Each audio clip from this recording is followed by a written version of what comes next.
See, this is why these people cannot have narrative control, because you let them get away with this shit, and the 65,000 mental marginals that like this tweet, you let them tell the rest of their kids and their kids' kids, you let them tell posterity that that's the way that COVID went, and the next time it's going to be worse.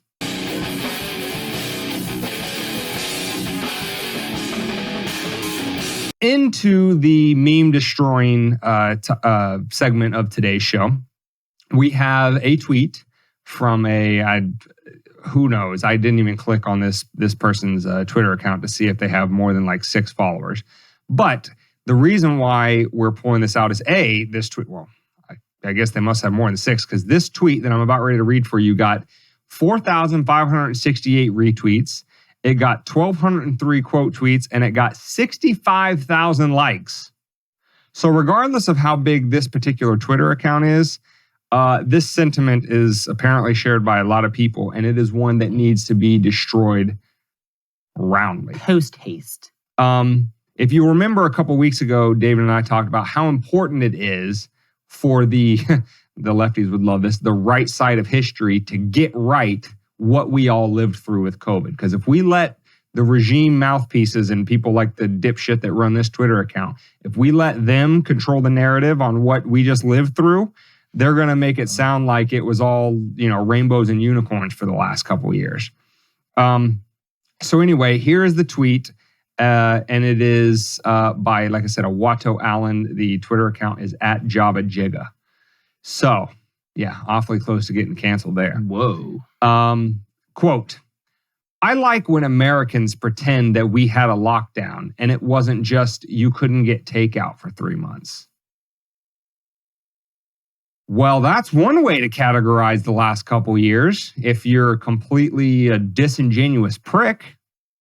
And weren't affected nearly at all by the fact that people told you to stay at home. Excuse me, that you're a non-essential worker.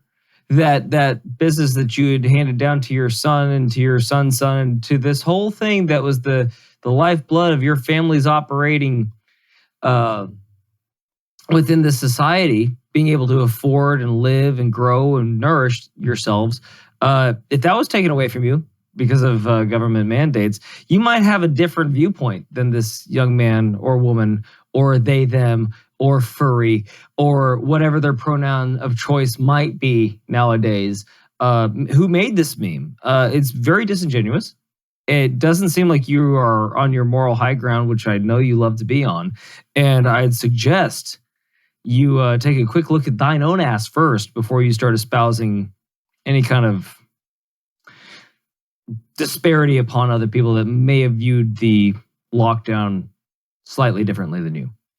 Yeah, that lockdown, which was apparently nothing more than getting takeout for 3 months, resulted in, I guess, a few just minor inconveniences like, old people, some of which who had dementia didn't quite understand what was going on, were left crying and lonely because their family was no longer visiting.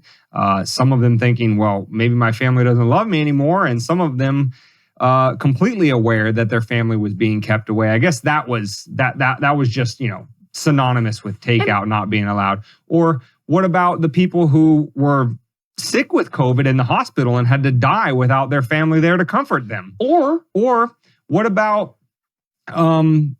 there's just a lot more things than that. David, go ahead. I got another one. How about all the people that avoided their doctor's visits because you weren't allowed to go there, without a COVID check or unless it was an emergency, and then come to find out they had cancer and hadn't been treating it for 2 years because they didn't get a checkup, or they had a heart disease, or they had a completely preventable disease that would have been notified if they had gone to their regular checkup, but they couldn't because of a lockdown. But at least they had PIY. Or how about, according to the International Monetary Fund, billions of people falling back into global poverty because of all the supply chain disruption? Or what about the inflation that we're currently experiencing? At least one piece to that puzzle was the massive supply chain disruption, which still hasn't been fixed because of their lockdowns. But yes. It was all just a simple matter of you couldn't get your Grubhub in a timely fashion, Oh. according to Watto Allen. And the rest of that stuff never happened.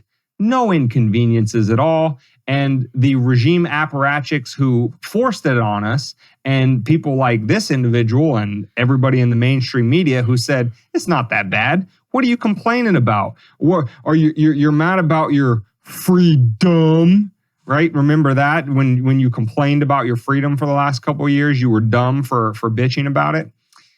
See, this is why these people cannot have narrative control, because you let them get away with this shit, and the 65,000 mental marginals that like this tweet, you let them tell the rest of their kids and their kids' kids, you let them tell posterity that that's the way that COVID went, and the next time it's going to be worse. So take narrative control away and destroy memes like this every time you see them. Well, like I said, it's just when you try to boil it down into one thing, it definitely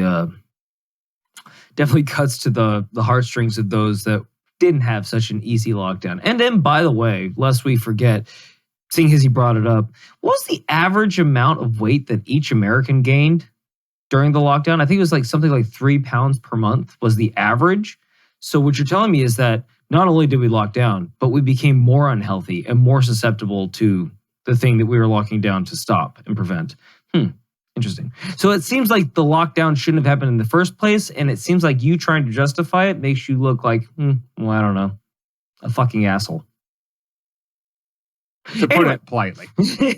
Anyway. On to the Culture Corner segment. We're talking about Novak's Djokovic. Oh, you like where I did that? Oh, fuck. Yeah. We had a whole whiteboard full of it. Now, listen.